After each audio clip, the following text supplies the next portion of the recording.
घाटवा पो लागल बा भूख पियसिया विचार करी बतावा पो जल्दी से उगिए हो सूरज देव छपरा के घाटवा पो जल्दी से उगिए हो सूरज देव आरा के घाटवा पो और हम ले बहानी देखी पानी बीच हाथवा पो जल्दी से उगिए हो सूरज देव पटना के घाटवा पो जल्दी से उगिए हो सूरज देव बक्सर के घाटवा पो जल्दी से उगिए हो सूरज देव डीजे अमित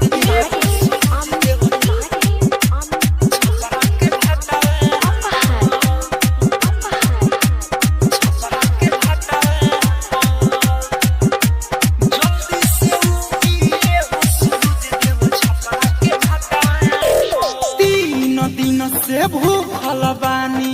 भइल जाता खारा हो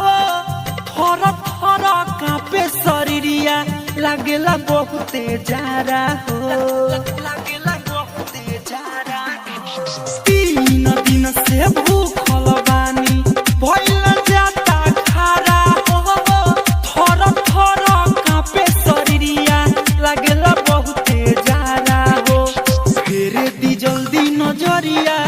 होई अपन भगतवा पो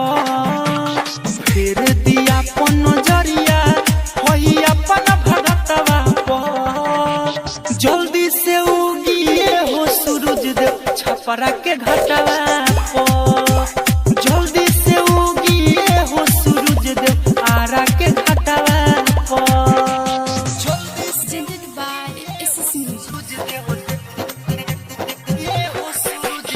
डीजे अमित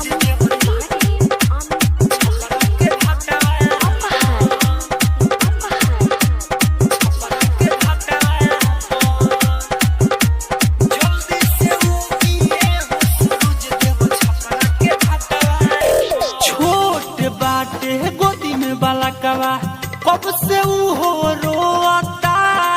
सुबोध सर मिला अखिलेश रहिया राउर जो होता